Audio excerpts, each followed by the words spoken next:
সংবিধান বাতিল বা সংস্কার, নতুন রাজনৈতিক বন্দোবস্ত এবং সংসদের বিলুপ্তি চেয়ে জুলাই অভ্যুত্থানের ঘোষণাপত্র দিতে যাচ্ছে বৈষম্য বিরোধী ছাত্র আন্দোলন। যেখানে সামরিক শাসন কিংবা 111-এর পুনরাবৃত্তি চান না তারা। খসড়ায় গুম, খুন, গণহত্যার বিচার ও বৈষম্যহীন গণতান্ত্রিক দেশের দাবি করা হয়েছে। আরও জানাচ্ছেন মাসুদুর রহমান। একটি রাজনৈতিক ব্যবস্থা যখন বাতিল হয়ে যায়, মানবিক মর্যাদা হয় ভুলুণ্ঠিত, থাকে না সুশাসন, প্রয়োজন পড়ে সেকেন্ড রিপাবলিক বা প্রজাতন্ত্রের দ্বিতীয় ঘোষণাপত্রের। এশিয়া, আফ্রিকা, ইউরোপ এবং আমেরিকা অঞ্চলের বহু দেশ এমন সেকেন্ড রিপাবলিকের ঘোষণা দিয়েছে। এসব ঘোষণা সেসব জাতিকে দিয়েছে নতুন প্রেরণা ও দিশা।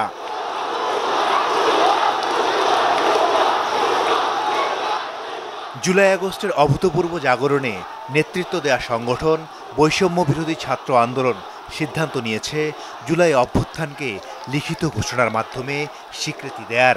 31 ডিসেম্বর কেন্দ্রীয় শহীদ মিনার থেকে জুলাই অভ্যুত্থানের ঘোষণাপত্র দেয়া হবে। কিন্তু কি বলা থাকছে সেই ঘোষণাপত্রে? এর খসড়ার প্রেক্ষাপটে বলা আছে 1972-এর সংবিধান জাতির আকাঙ্ক্ষা বাস্তবায়ন করতে পারেনি। মার্শাল ল এবং সাংবিধানিক সংশোধনী রাষ্ট্রকে করেছে ক্রমশ দুর্বল। বাংলাদেশের স্বাধীনতা সংগ্রামকে ফ্যাসিস্ট শাসন কায়েম করার ক্ষেত্রে ব্যবহার করা হয়েছে অস্ত্র হিসেবে। এর ফলে ভুল লুণ্ঠিত হয়েছে নাগরিক অধিকার, সব ক্ষেত্রে সৃষ্টি করা হয়েছে বৈষম্য।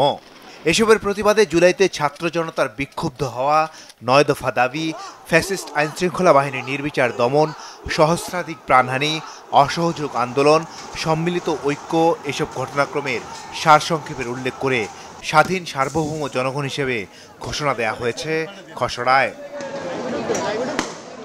এরপর মোটা দাগে স্পষ্টভাবে যেসব ঘোষণা দেয়া হয়েছে তার মধ্যে আছে সংসদের বিলুপ্তি, হাসিনা সরকারের নিযুক্ত করা কর্মকর্তা কর্মচারীদের রাষ্ট্রীয় দায়িত্ব থেকে বিরত রাখা, সামরিক শাসন ও 1/11-র পুনরাবৃত্তি না ঘটা, 72-এর সংবিধান সংস্কার বা বাতিল ও সব প্রতিষ্ঠানের সংস্কার।